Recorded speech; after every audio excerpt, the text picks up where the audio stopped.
Assalamualaikum warahmatullahi wabarakatuh. Salam sejahtera bagi kita semua. Perkenalkan, nama saya Max Libert Gaula Mayuban, Sarjana Hukum, penempatan di Kantor Pertanahan Kabupaten Fakfak, Provinsi Papua Barat. Pada hari ini saya sebagai moderator untuk memandu kelangsungannya diskusi dengan tema analisis kasus manajemen ASN dan Smart ASN. Baik rekan-rekan, ada pun dua video yang akan ditayangkan dalam materi berdiskusi kami, yaitu satu bad practice dan dua adalah best practice. Pertanahan Nasional Jakarta Selatan digeledah polisi. Penggeledahan dilakukan setelah polisi menciduk 4 pejabat BPN Jakarta Selatan yang terlibat dalam sindikat mafia tanah milik keluarga selebritas Nirina Zubir. Penyidik Subdit Harda Ditreskrimum Polda Metro Jaya menggeledah kantor Badan Pertanahan Nasional Jakarta Selatan di Jalan Haji Nawi, Tanjung Barat, Jakarta Selatan. Polisi menyebut 4 pejabat BPN diduga terlibat dalam kasus mafia tanah di Jakarta dan Bekasi. Salah satunya termasuk kasus sertifikat tanah milik keluarga artis Nirina Zubir. Penggeledahan dilakukan setelah polisi menciduk keterlibatan pejabat BPN Jakarta Selatan dalam sindikat mafia tanah milik keluarga selebritas Nirina Zubir terbongkar. Mereka menggunakan data palsu, kemudian apabila suatu lokasi itu belum ada sertifikatnya, dibuat data palsu bekerja sama dengan oknum, akhirnya menjadi sertifikat. Dan yang paling canggih, ada illegal access. Seharusnya akun yang tidak bisa ditembus oleh mafia itu. Kepala BPN Jakarta Selatan menyatakan mendukung upaya polisi untuk memberantas mafia tanah. Dengan terungkapnya kasus ini, masyarakat diimbau mendatangi langsung kantor BPN jika ingin mengurus perubahan hak milik tanah. Datang langsung. Kasus mafia tanah milik keluarga Nirina Zubir. Ketiganya ditangkap berdasarkan pengembangan dari sidang kasus yang sama. 1. Atas nama Muhammad Saf Alatas. Ini laki-laki, perannya membantu pembiayaan proses balik nama. Kedua, Saudara Ahmad Efrit Latio Ordiba. Ini laki-laki, perannya merupakan pegawai BRI yang berperan membantu pencairan kredit dengan jaminan sertifikat. Ketiga adalah Saudara Cito, laki-laki, ini perannya membuat kuasa dan membuat kuasa palsu.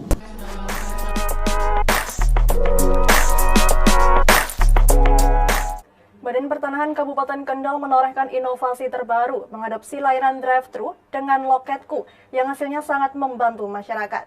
Dengan inovasi tersebut, ATR BPN Kendal mendapatkan apresiasi dan penghargaan oleh Kementerian ATR BPN. Kementerian Agraria dan Tata Ruang Badan Pertanahan Nasional memberikan penghargaan pada Kepala Badan Pertanahan Kabupaten Kendal. Pasalnya, pihaknya berhasil membuat inovasi terobosan baru, yakni layanan drive-thru dan prioritas. Yang mana inovasi layanan ini sangat memudahkan masyarakat yang akan mengurus sertifikat, tidak harus mengantri, bahkan dalam memasukkan berkas dan pengambilan bisa menentukan waktu sendiri. Kepala ATR BPN Kendal Agung Taufik Hidayat mengatakan, dengan inovasi layanan drive-thru BPN Kendal menjadi salah satu percontohan di semua kantor ATR BPN di Indonesia. Sebab dengan inovasi unggulan yakni layanan drive-thru dan layanan prioritas, sangat memberi kebebasan masyarakat yang akan mengurus sertifikat tanahnya tanpa melalui notaris. Kepala BPN Kendal sempat diminta untuk memberikan paparan oleh kementerian terkait layanan inovasi drive-thru. Agung mengatakan bahwa ada 3 keuntungan dalam inovasi drive-thru, terkait tuntutan masyarakat layanan cepat, tepat, dan efisien. Kedua, mengoptimalisasi pelayanan Loketku yang dicanangkan Kementerian ATR BPN. Ketiga, mewujudkan good governance dan clean governance, sehingga mendapatkan predikat wilayah bebas dari korupsi atau WBK. Cingnya layanan drive-thru bulan Juli kemarin, sudah ada sekitar 60 orang yang mengurus melalui drive-thru yang dipadukan dengan Loketku. Mulai 7 hari jam kerja, namun untuk Sabtu dan Minggu mulai buka jam 8 pagi. Sesuai dengan arahan Menteri Agraria dan Tata Ruang BPN Hadi Cahyanto, ketika melakukan kunjungan kerja di BPN Kendal, bahwa pelayanan di kantor BPN Sabtu Minggu dibuka untuk layanan prioritas bagi masyarakat Kendal yang pada hari kerja tidak bisa mengurus sertifikat, sehingga masyarakat bisa mengurus sendiri tanpa melalui notaris. Untuk selanjutnya, saya akan memberikan kesempatan kepada Mbak Anissa untuk memberikan tanggapan serta untuk menanggapi video bad. Silakan Mbak Anissa. Terima kasih Mas atas kesempatannya. Dari kasus di video tersebut, kita bisa lihat ya contoh hal buruk dari implementasi manajemen ASN, yang mana melanggar kode etik, fungsi dan juga tugasnya sebagai ASN. Hal inilah yang sangat bertentangan dengan tujuan dari manajemen ASN, yang mana harusnya menghasilkan pegawai ASN profesional, serta memiliki nilai dasar etika profesi, dan juga bebas dari intervensi politik, dan tentunya juga bersih dari praktik KKN. Namun seperti yang kita lihat, permasalahan seperti ini tuh udah jadi penyakit yang berulang, seperti sudah mengakar di tubuh birokrasi kita sendiri ya. Jadi karena tuh SDM baru yang emang niatnya udah kuat dari awal sebelum join dunia perundian, udah punya integritas tinggi, jadi mungkin keikut gitu karena lingkungannya sudah terbiasa. Nah, kalau kita telisik akar permasalahannya, gimana bisa seringkali terjadi kasus pemalsuan penerbitan hak atas tanah, seperti itu dapat kita tinjau dari 4 hal. Walaupun sebenarnya tidak sesederhana itu, karena pihak yang terlibat tidak hanya orang-orang dari BPN, tapi garda terdepannya ada di tangan BPN sebenarnya. Nah, dari sisi environment-nya saya rasa masih belum terciptanya lingkungan kerja yang bebas KKN. Dari awal tuh masih sering terjadi pungli hal-hal kecil. Namun punishment-nya yang ada kurang tegas mungkin. Mungkin bisa dilanjutkan pendapat saya oleh teman-teman yang lainnya. Baik, terima kasih. Mungkin ada masukan atau tambahan dari Mbak Welty? Ya, terima kasih untuk moderator. Sebelumnya, perkenalkan teman-teman semuanya, saya Susilti Jenny Paling KSH. Pada saat ini penempatan di unit kerja kantor pertanahan Kabupaten Sorong. Nah, berdasarkan video yang sudah kita tonton sama-sama, saya mau mengomentari video dari sisi video yang bad practice-nya aja ya. Berdasarkan video yang telah kita saksikan, menurut saya dengan ditangkapnya ada 4 pejabat di BPN Jakarta Selatan, tentunya ini sangat memprihatinkan, tidak hanya untuk kalangan di kantor BPN Jakarta Selatan, tetapi juga dalam lingkungan BPN secara keseluruhan sih, karena kasus mafia tanah ini memang betul-betul menjadi isu yang sangat diperbincangkan oleh banyak orang dan membuat BPN cukup menjadi prihatin karena info ini sudah tersebar luas gitu. Nah, tentunya untuk hari ini kalau dilihat dari video dan dikaitkan dengan pembelajaran kita pada agenda 3 yaitu manajemen ASN, saya mencatat ada beberapa poin yang mungkin terkait dengan manajemen ASN. Yang pertama, tentunya dengan adanya kasus ini kita simpulkan bahwa kinerja pegawai yang ada di BPN Jakarta Selatan ini tidak bekerja profesional sesuai dengan seharusnya.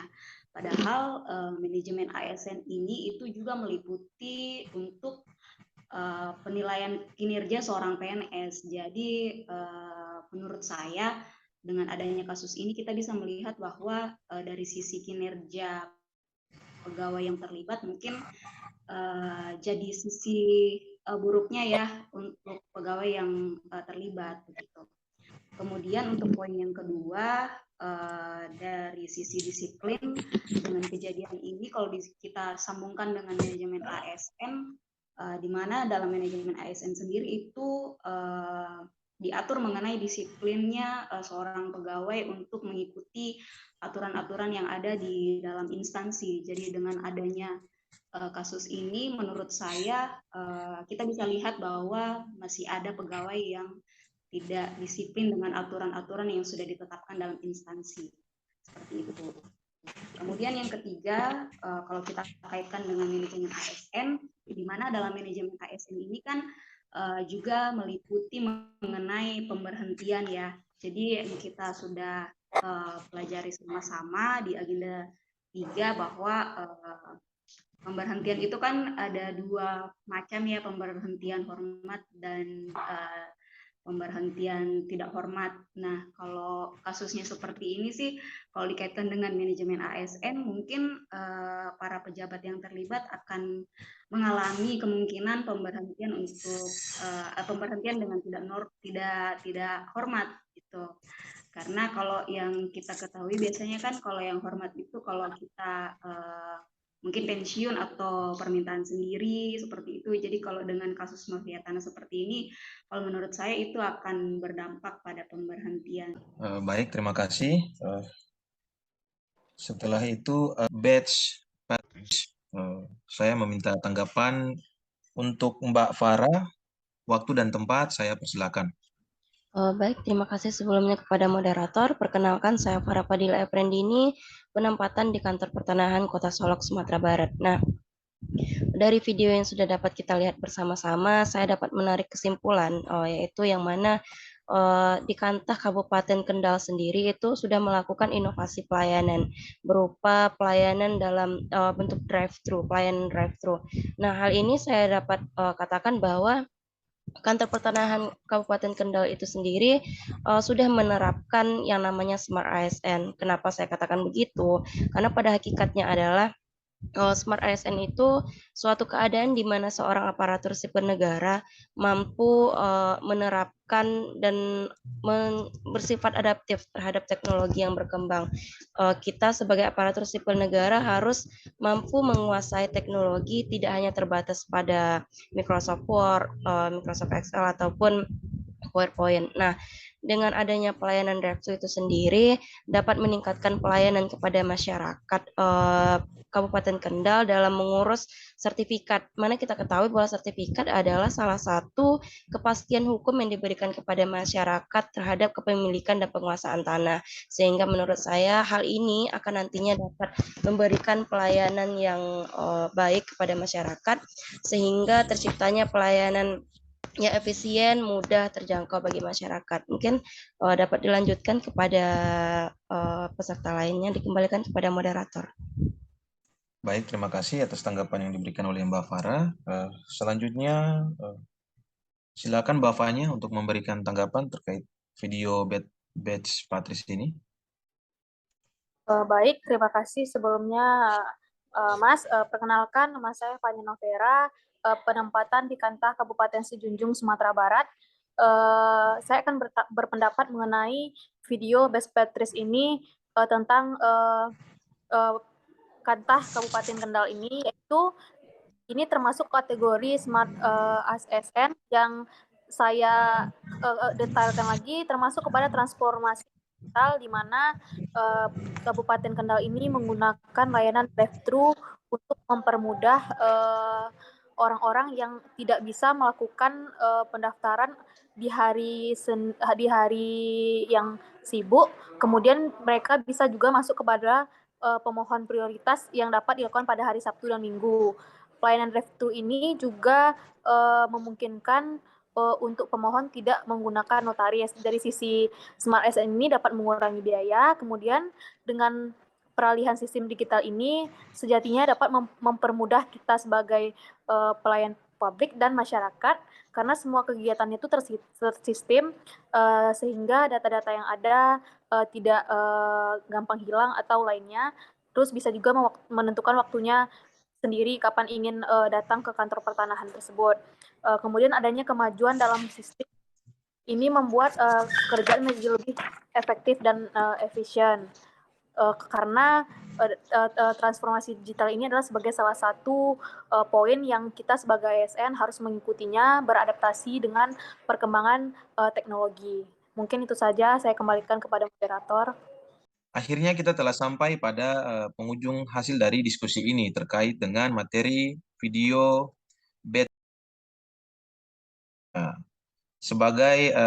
Saya sebagai moderator akan memberikan kesimpulan, yakni kita dapat belajar bahwa tentang manajemen ASN dan Smart ASN ini adalah sangatlah penting dan juga berkaitan dengan penggabungan dua poin ini akan berdampak sangat besar untuk ASN sendiri maupun pelayanan yang semakin membaik ke depannya.